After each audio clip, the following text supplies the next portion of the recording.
All right, next up, you guys are gonna love this train wreck. There's this makeup influencer from India, right? She decided the world needed her tutorial on, wait for it, faking injuries to get out of work? Seriously, she posted this whole step-by-step guide, calling it an IT worker hack, showing how to slap on makeup to look like you've got gnarly bruises and cuts. For sick leave, genius or fucking idiotic? Let's discuss. Hold on, an IT worker hack? What does that even mean? Are IT workers known for faking injuries now? Or is she implying they're the only ones dumb enough to try this? From a business perspective, this is bafflingly stupid. People actually watch tutorials for that? Faking harm to avoid responsibility? There's something inherently bleak about that finding an audience. Oh, it found an audience all right. The video blew up millions of views. But plot twist, most of them weren't exactly reaching for their makeup kits. They were grabbing their pitchforks. It sounds like it touched a raw nerve. When something intended as humor sparks such widespread anger, it often reflects deeper societal anxieties. People felt it wasn't just a silly video, it felt wrong. Shocking. You mean people don't appreciate tutorials on committing fraud against their employers? Who could have possibly predicted that? The level of foresight here is minimal. Exactly. The comments section was a dumpster fire. People were calling her out, saying it's cheap, unethical, promoting cheating, and basically eroding any shred of trust left between bosses and employees, which, let's be real, wasn't exactly rock solid to begin with. It is unethical.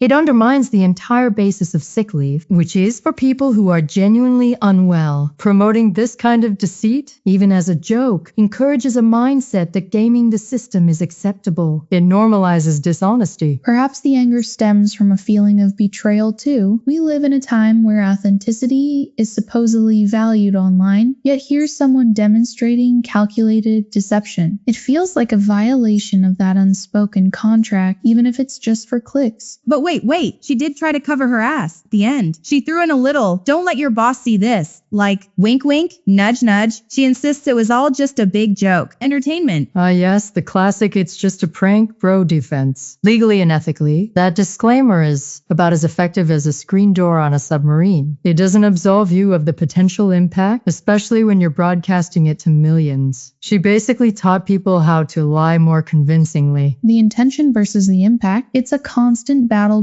in the digital age. She might have intended humor, but the impact was perceived as a promotion of unethical behavior. The line is so easily blurred when content travels so far, so fast, stripped of its original context. Okay, but come on, lighten up. Who the hell is actually going to try this? You'd have to be a special kind of moron to think you could fool anyone past HR with some badly blended eyeshadow bruises. Isn't the sheer absurdity of it kind of funny? No, Kiki.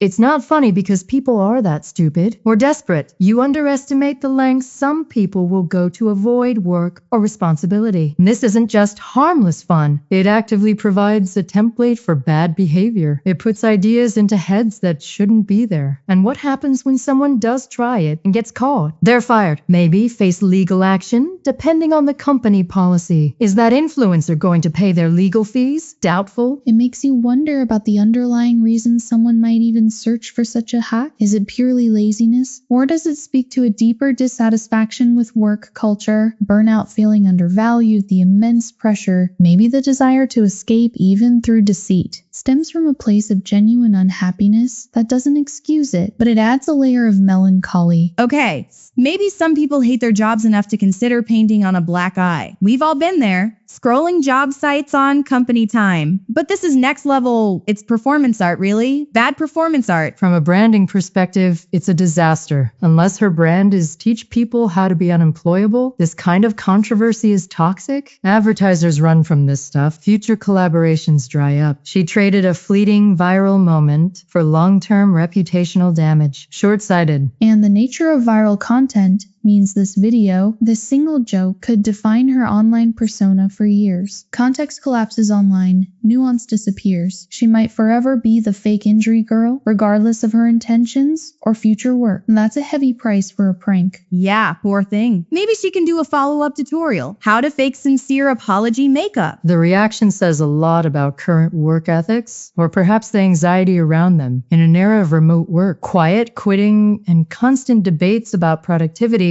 trust is paramount. A video like this feels like throwing a grenade into that already fragile dynamic. Employers get more suspicious, policies get stricter, everyone loses. It highlights that tension between the desire for freedom or escape and the structures of modern work. These hacks, whether for productivity or in this case avoidance, are like little ruptures in the system. They fascinate and repel us because they represent a rejection of the rules we live by. Okay, picture this though. Someone actually tries it. They spend like an hour contouring a fake broken nose, walk into the office looking like a Picasso painting gone wrong, and their boss is just like, Dave, is that glitter glue? And why does your bruise smell like berries? The sheer potential for comedic failure is immense. The potential for getting fired and potentially sued for fraud is more likely. Kiki, attempting to deceive an employer for paid time off isn't a joke. It can constitute grounds for immediate termination and, depending on the scale and company, even legal repercussions for defrauding the company of wages. It's monumentally stupid. All right. Point taken, boss. So, final thoughts? Was she a comedic genius pushing boundaries, or just an idiot with an eyeshadow palette and zero common sense? I think it's a reflection of our chaotic online world, where humor can curdle into harm, and a single click can ignite a firestorm. It's less about her genius or idiocy, and more about the ecosystem that allows such things to flourish, and then condemns them with equal ferocity, a digital Ouroboros eating its own tail. Final word? Unethical, unprofessional, and unbelievably dumb. It normalizes deception and damages trust. If you need a day off, be an adult and ask for it, or call in sick if you're genuinely ill. Don't resort to pathetic theatrics you saw on Instagram. Grow up.